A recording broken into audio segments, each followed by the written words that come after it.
Good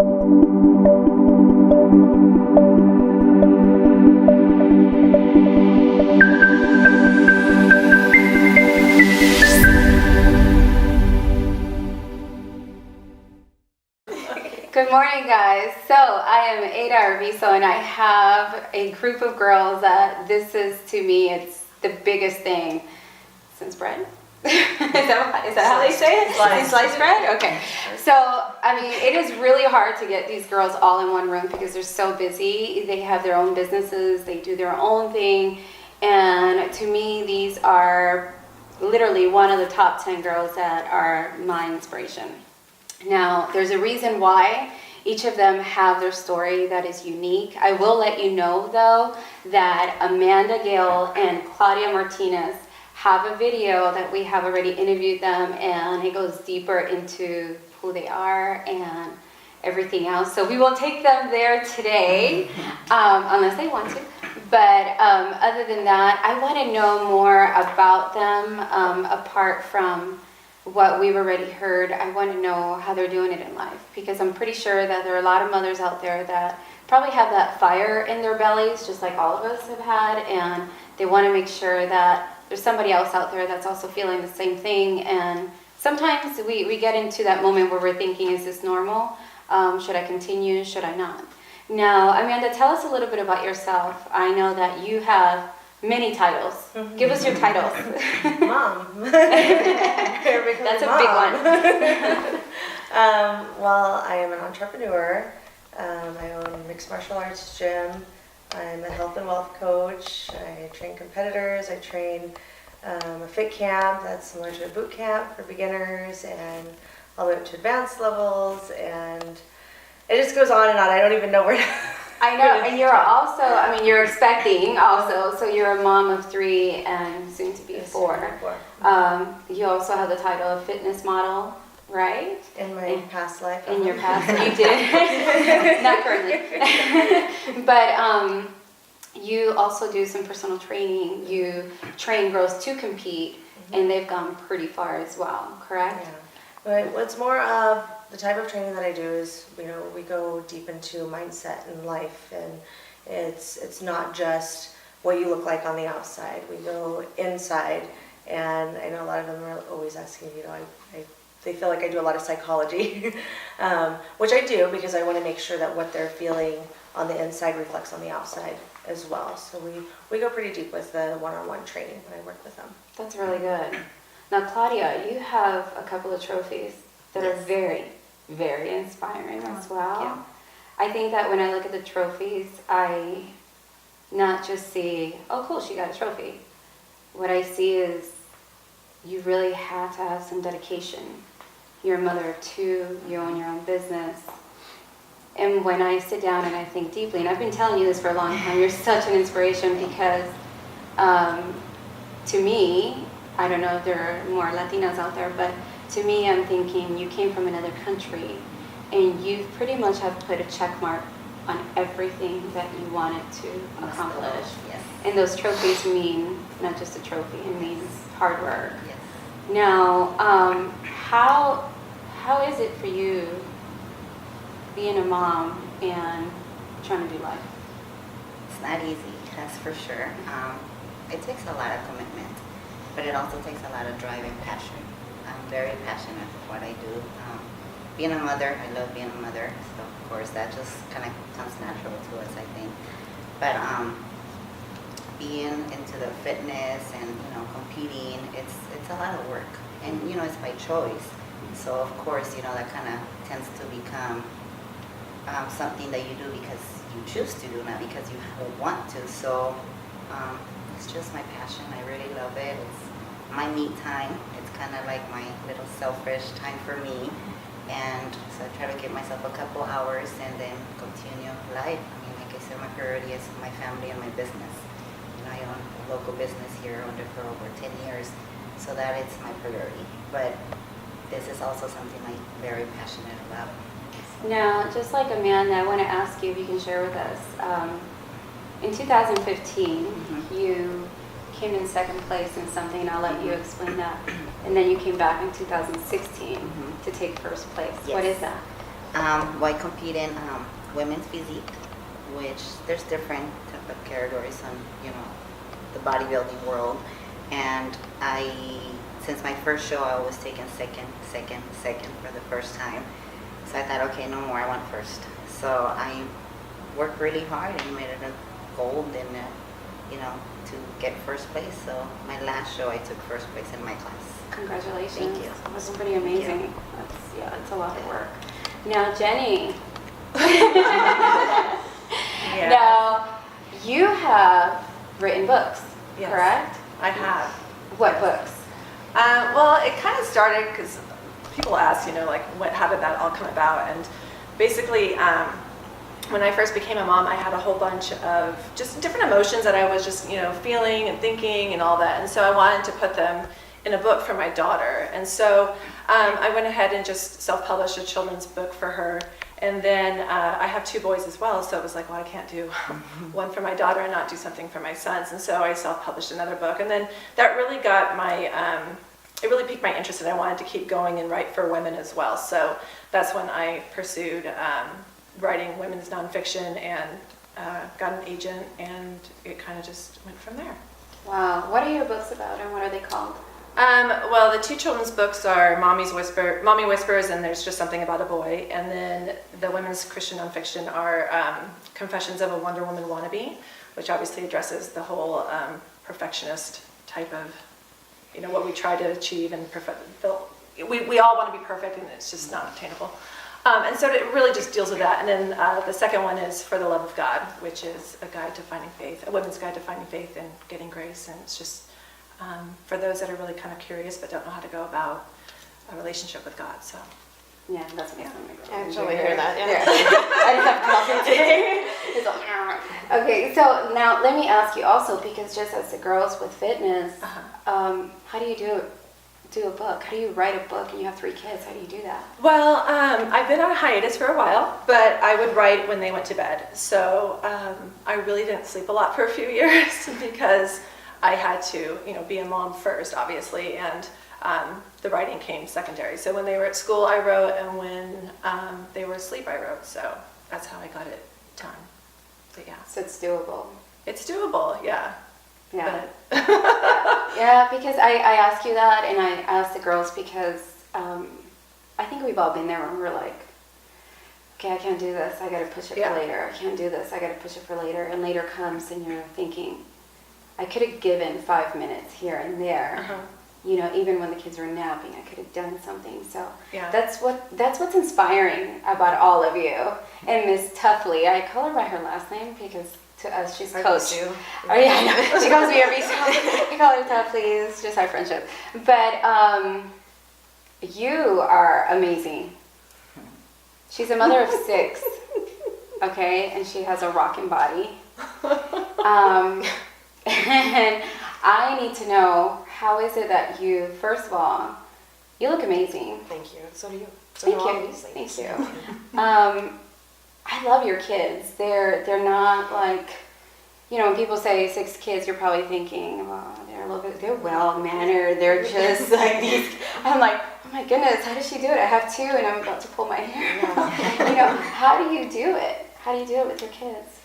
Well, by the grace of God, honestly, I've been blessed with really good kids. And I think the secret, maybe, to having things run smoothly is routine and schedule. The kids, they really want a schedule. They really want a routine. And so, I had 3 young ones right off the bat, and I needed them to all nap at the same time so I could, get control of myself. And I just kept schedules, and then as another kid came into the mix, then they follow the schedule, and that's just really worked. Now, when you're speaking about it, it sounds like, oh, okay, it's a schedule, I can do this. But was it hard?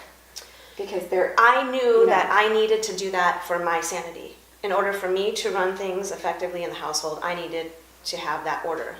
So it was not hard because I knew that was a priority. So I just made it work. Yeah. Now, you're also, apart from being a mother of 6, you're a coach. You're a girls' sports coach, which, by the way, she's amazing as a coach. She really is. She really is. She challenges the teens. She challenges them, but she also encourages them. I don't think I ever had my daughter coming home crying because of anything. If anything, she was very grateful. And when you're not there, she misses you a lot. How, again, going back to that, how can you do that? Like to me, I'm like, okay, I have 6 already. If I were you, I have 6 already. How do I go? Well, before kids, I was a coach, and then I just knew that I had to give something up when I had my children, because I can't be a good coach and a good mother. There's just too much pull. So I got the kids to a place in life where they were more self-sufficient, and then I was able to go back and rekindle the love of coaching and working with teens, especially young women. And that's just where my heart is, my passion is. I feel like self-confidence is lacking so much in young girls, and whatever I can do to help them become self-confident at a young age, then that's my goal. That's what I set out to do, because self-confident women raise self-confident women, and it's the cycle. So I think it's very important. There's so many stressors and outside influences in society today. So if I can be a positive influence, that's I'll strive to be. Now let me ask you something, and this is a question that's like off of what we have even spoken about, but the years that you've been coaching, I would say yes, but I want to hear it from you. Have you seen a girl that walked into practice moping and then leaves that year like, I know what I want, I know who I am? Have you seen that? Yeah, because a lot of times the girls will come in and they'll not know what they're capable of. And then just a little encouragement and hard work too. When they know, okay, yeah, I can work hard, and when I work hard, this is the way I feel, and I like that feeling. And you see them, their shoulders go back, and then their chest goes up, and they have a smile on their face, and it's good. So yes, definitely. Yeah, and I've seen that in Giselle quite a bit. Yeah. Giselle, especially the first year, you were her first coach. So she was very timid about doing anything. Even when we tried to put her right in the gym in any of the classes, she was just very timid to do anything. She, as you guys know her, she's got this body that she doesn't understand how much strength she has, and she just felt like if somebody touched her, she would fall and cry. And yeah, and you wouldn't think, and here I am, you're strong, you got it, you got this. And I think it needed somebody else like yourself, a coach, somebody outside of the box to say, you can do this. I can see it in you, you've got this. And I thank you for that. I thank you very much for that. Now, I do want to say to the mothers also watching out there, Happy Mother's Day. It is Mother's Day in Mexico on May 10th every year. So it's Mother's Day. So if you did forget to get somebody that's special to you flowers, please get them flowers. Go anywhere you like, they have flowers. Now, let me ask you, Claudia, this is a question for you. Is there something in life that an event or someone said something or anything that you look back and you're saying, I am today who I am because of this? Yes. I would think of my mother. Not something she said, but just by watching her. She was the biggest role model for me. She brought me from she's a single mother. I didn't have a father in my life. And she brought me from a different country, and not once did she complain. Not once did she cry because, she was lacking anything. I mean, my life was, she will get up, go to work, and raise us, me and my little brother. Oh my God, so I grew up seeing that, and to me that was the normal. You get up, you work hard, and you achieve your goals. And her goal was to bring us to the States and give us a good life, and she did. So for me, that's a normal thing to do. You work hard, and I mean, you could achieve your goals if you really work hard for them. Yeah, completely. How about you, Amanda? Is there something you could remember that you're thinking, yeah, I'm stronger today because of that? Well, growing up, and I've talked about this before, but I moved around a lot. So even though I look back, I've looked back and I'm like, oh my gosh, I moved like every year, 14 different schools growing up, and I can look back and be like, I wish I would have just stayed in one school and have friends. But the thing is it's made me so adaptable. No matter what I face, no matter what comes towards me. And it's funny because I didn't realize this until recently when I was asked to do something that I didn't know how to do. And I was like, I've been doing this for a long time. Somebody asked me, hey, can you do this? Sure, yeah, okay, sign me up. And I just figure it out. Yeah. And I have to look back, and that's what's built me to that point where I can adapt to anything and figure things out, because I've had to do that through my life. And it just makes me realize when I'm raising my kids, I want them to be adaptable too. I don't want them to move all the time, but I want them to be in situations where, not necessarily on a schedule, but also learning how to adapt to whatever situation, wherever they're at. If they're thrown off of their schedule, how are they going to adapt? How are they going to be able to up and figure out what to do? And I mean, I'm going to have to do that differently than moving them around, but that's definitely one thing that has helped me in my life. And that will definitely, for kids, it really changes you. I think we spoke about this off the camera. We have that in common where we moved a lot. And recently I was talking to Edward about it, and I said the funny thing is you just kind of learn that there are people out there that are this way, there are people out there that are that way, and this is how I'm still going to continue my life, no matter how you move me, where you move me. This is who I am, and I will, yes, be part of this, but not entirely. And you tend to, it teaches you a lot about people, when you make those moves too. It's hard when you're a child, but later on you understand that there are people out there that are certain ways, and take it, leave it, keep going on, Yeah, it can take some time to figure out, who you want to be. Yeah. Because that can be a process in itself. Like, who do you want to be? You don't have to please anybody. Everyone. You can be who you want to be. You don't have to live up to anybody's expectations but your own. And funny that you say that, because as I see you guys here, you guys are the true example of that. You guys are, the world out there is moving and doing this, but I'm going to be me. Yeah. When I see you guys, that's what's so inspiring, because you guys are like, okay, so there could be peer pressure here, there, and there, but I'm not about that. This is who I am. This is who I am. So it's, you guys don't see it. And like I was telling the Craig girls, there's something about certain women that I look at, and it's funny, it's good that you don't know this about yourself, because you guys shine that way, and that's what makes people look at you and go, wow. And you're thinking, man, I'm just being me. I'm just getting up in the morning, But it's inspiring to be on the outside and look at you guys and say, there's a whole different world out there, and women are being pulled to be this and that and that and that, but yet there is that small percentage of girls, of women that are saying, this is who I am, and I'm going to continue being me. Now, I am going to talk just a little bit about the peer pressures that sometimes women feel. Now, the Facebook Live, we're going to cut it here. We do have a channel on YouTube, and the rest of the video will be on our YouTube channel. And we'll put that link up on the Facebook post. But follow us there, because Amanda has a few gifts that she wants to give. Correct? Great stuff. Woo. She wants to give some freebies, but you have to go there tomorrow. And also, what else? Do you want to give one now? Or do you want to wait? I think they should wait.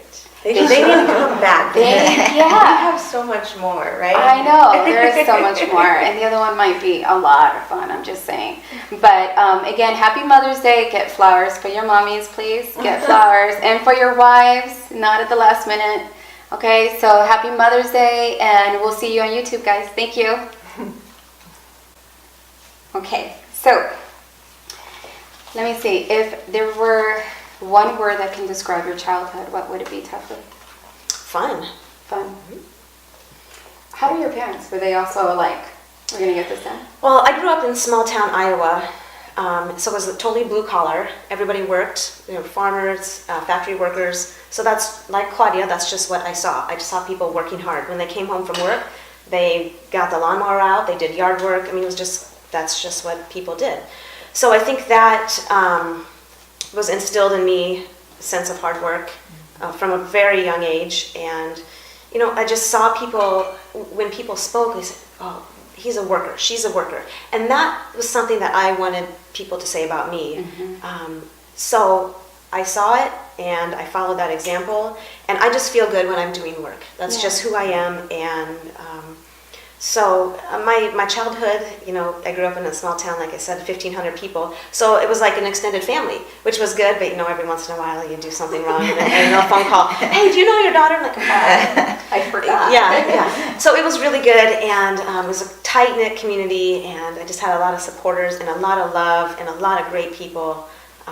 So part of who I am today comes from that upbringing. So thanks, Iowa people. And you know, it's funny how sometimes those examples that we see in the adults as we're children really make us a certain way. Like I was telling her that my maiden name is, we have two last names as, you know, Latinos. So there's a long story behind that, but it's Diaz. Oh. And there's like a saying in Puerto Rico that the Diaz families are hard workers.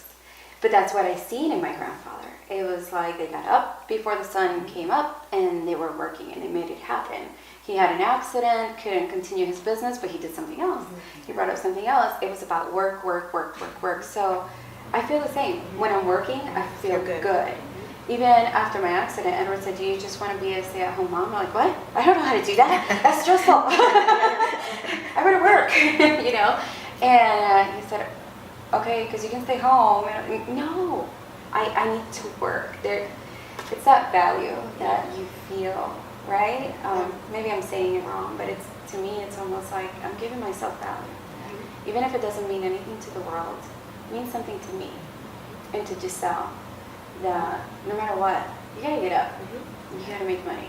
You gotta make it happen. You know, peer pressure. I did say we were going to talk about that. Do you guys feel like you've ever gone through peer pressure? Never.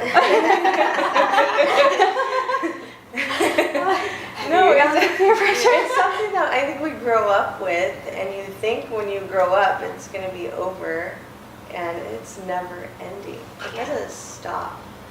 It's everywhere. And sometimes it's even escalated after you become a mother. I was gonna say that. Yeah. Especially so. Yeah, it feels like sometimes we're being judged even more totally. on our mother skills. Yeah. It like takes on new forms after motherhood. And it's funny because we were talking about that right before. Yeah. I was like, sometimes I'm not. Somebody came to me and they said, oh, you're really into Pinterest. I said, not really. I think people think I am just because of Valentine's. But I'm not, because I don't do get all the cute baggies together for snacks or anything. I'm not that girl. I'm just kind of like, okay, buy the cookies, let's go. Or buy the chips, I know, it's okay, let's go. Nobody's going to die. But then I have felt in the past the pressure of, like a friend of mine was just telling me recently, that you don't feel like you're a good enough mom because you're not taking the things that are according to Pinterest or according to that or according to... And I said, that's funny, because I said the same thing. You think it's done after high school, and it's not.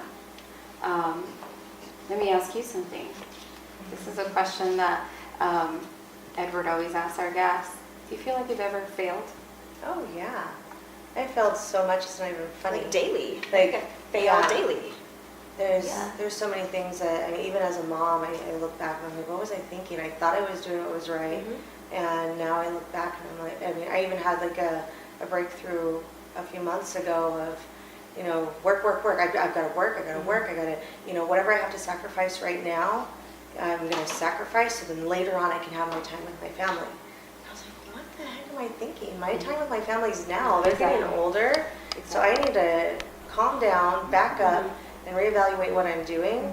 And that took me to a whole new level of... I think that's a good concept. I think that you have to constantly reevaluate everything often.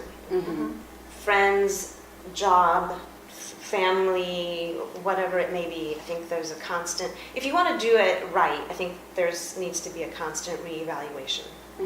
That is true. Just keep the priorities, How about you, Jenny? Do you feel like you've ever failed? Oh yeah, all the time. Have you ever gone into the bathroom and cried? I've done that. Yeah. Well, for me, it's very interesting because my husband, from the time that he graduated high school until he received his degrees, he was basically like one track. And he was like point A to point B. And for me, it's just been like, so, I mean, from going to like, just even in college and from what I majored in there, I mean, everything changed, and it felt like I was a failure because I wasn't doing what I, learned in school. I wasn't, when we moved, we kept moving to different locations, and every time we moved, it was like, what am I supposed to do now? What am I supposed to do? And so I felt like he was succeeding, I felt like I was just failing. And so, because I couldn't find my niche and I couldn't find what I was supposed to do, and so it's just, for me though, just realizing that it's constant and ever changing, and that's just how it's going to be. It's fine with me because now I've just realized that's how it's going to be. So I better get used to it and hold on. So yeah, but many times it felt like failure when in reality it was just a change. So just moving you to understand who you are, what your niche is. Yeah. I once told Edward, much like success, and people describe success, so it's motherhood, where you think, for instance, as an example, oh, San Diego's just right there, just keep driving straight. But on the way there, there's that mountain, and the mountain has curves, and the mountain goes up and down, and then you get into San Diego. Right. Then you get there. That's motherhood. Yeah. You think it's just, being a mom, straight. That's it. It's not. It's not. It'll challenge you and then challenge you 800 more times in 5 minutes. And you think it's going to get easier, but it just doesn't. It just presents new challenges. Really?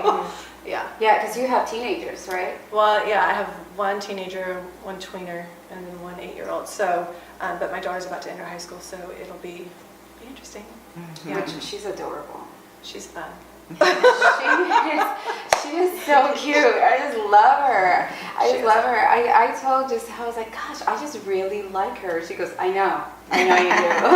She's just so cute. I just love her. She's very loving. She's fun. She is very loving, yeah. She's very loving with everyone. Yeah. She welcomes everyone. She does. Amanda, would you like to give one of your freebies at this moment? Just one? She just wants you to give one away. She wants to give a freebie. Or not yet. Should I keep it for later? Do you have it written down, because there's Kind of, sort of, in a something way. that I don't remember? Kind of, sort of. Yeah. You did ask to text you for something. Oh, yeah. Because I am a financial wealth coach as well. So that's one thing that I love, being able to do it from home, and then I'm able to work with people all over in different states. So anybody who wants a financial, to find out how to become financially free, I do a financial dream map evaluation, where I spend some time with you and figure out what your needs and goals and everything are, so we can set you up for success for your future. And there's a number that you can text your email and your name to, but I don't know that number. So hopefully Miss Ada can help me out with that. Okay, so the number is 928-233-6069. Again, 928-233-6069. All right, on to the next. Thank you. You're welcome. Now, these are the fun ones. These are the fun questions, unless, of course, somewhere along the line you say something and it triggers something for me to ask you something. You got what I said, right? Okay, so what's the best piece of advice, Claudia, that you've ever received? I need to trust in God at all times. I mean, I've been in seasons of my life where I'm a control freak. That's another thing I do. I think we all I can really tell. But so of course I want to, solve every problem on my own way. And I learned throughout the years that I can't do it. Be still. Yeah, I have to. It's one of mine. So, once I really took that in, because it's easy to say, just trust God, I'll pray for you. But once I really, really took that in and really started acting up on it, life is so much easier. Yeah. But it's hard when you are a control freak like I am. It took me about 10 years. A lot of mistakes. It's the hardest thing. Joyce Meyer once said, we are in a society nowadays that we're growing to think that we have to be independent, we got to make this happen. But then what happens, that it's good, but what happens is that then we become so independent from God that we cannot depend on God in order to say, take it. and made a mess out of my life because of it, but he's so grateful. Yeah, and it's hard. It's very hard. I've been there. I'm like, okay, fine, just take it. Exactly. Just It's like I feel like he pulled my ears. I was like, Claudia, get over here. I give up. Yeah. What's the best piece of advice you've ever gotten? I've gotten a lot of good advice, but the one that comes to mind is only I can break myself. That's good. So, and I always try to keep that, front and center. How I talk to myself in my head, any challenges, only I'm the one who can determine how I'm going to handle it. Mm-hmm. And so, that goes from surrounding yourself to people who, want the best for you, how you parent, how you are as a spouse. I'm in control of myself, and That's amazing. Yeah. That's really good. How about you, Jenny? Oh gosh, you're gonna ask me. She's like, she already asked me. She wanted to say. I'm going to have to go along with Claudia because I really think that is, that's so true. It's just to trust in God. And I think throughout my childhood, I didn't have that sort of relationship with God. And so once I entered, right around about 30 years of age, it was imperative that I understood that and that I really embraced that. And so, so that would definitely, and I think life verses and, pieces of advice are just so, they change as we change, and they hit you at different seasons and whatnot. So I really think that trusting in God by all means is probably the best. One of the hardest but easiest. Yeah. But hard. Yeah. Yeah. How about you, Amanda? What's the best piece of advice? Yeah, why do you have to ask me? Three people. No, I agree with Christy that, the advice that we're giving is sometimes we take it, sometimes we don't. It just depends on where we're at in our life. And it can be great advice, but if we're not willing to take that in, and depending on who it comes from too, because it can come from many sources, but once you get it from that one person, it clicks. Yeah. It's like, oh my gosh. It's like the first time you ever heard it. So I just think it really varies as we're going through our life, where we're at, who's telling us. And what you're receptive to receiving, right? Because sometimes you're blocked off. Going through a season and you're just blocked off. That's funny. Want to hear a short, funny story? I've been telling Edward, let's work out, let's work out, let's work out, let's work out. Let's work out. And all the whys, even the kids are like, okay, we got to eat healthier, we got to do this, let's do this. It's on a table at the beginning of the year. He just got a book from the library. He's all, I just got it. I was like, I should have heard your voice saying, just be still. Just pray. I was drinking my coffee and I was like, are you kidding me right now? There's nothing different in that book. Don't speak out loud. Don't speak out loud. So I just put my coffee down. I was like, okay. You got it. Just be happy you got it. Yeah. I know, right? It could have taken another year, but it didn't. So that's good. If there's anything you can do other than what you're doing right now, what would it be? Tuffly? Ooh, I always wanted to be a radio DJ. I can see you doing that. I'm sorry, but I can see you I doing totally that. always, even when I listen to the radio, I'm like, oh, I should do that. So, radio DJ, maybe someday. Yeah. How about you, Jenny? Gosh, that sounds so cool. Mine sounds as cool as yours. I have always, and I told my husband this, I've always wanted just to be an idea person where someone just pays me to come up with the ideas, but I don't necessarily have to follow through on them like someone else does it. So I just want to be an idea person. People pay me for that. Yeah, it's amazing. That's good. That's a good I one. thought of that one. Just give you a tip, Penny. That's so funny. How about you, Claudia? Oh my gosh, I don't know. I love to dance. So maybe like a professional dancer.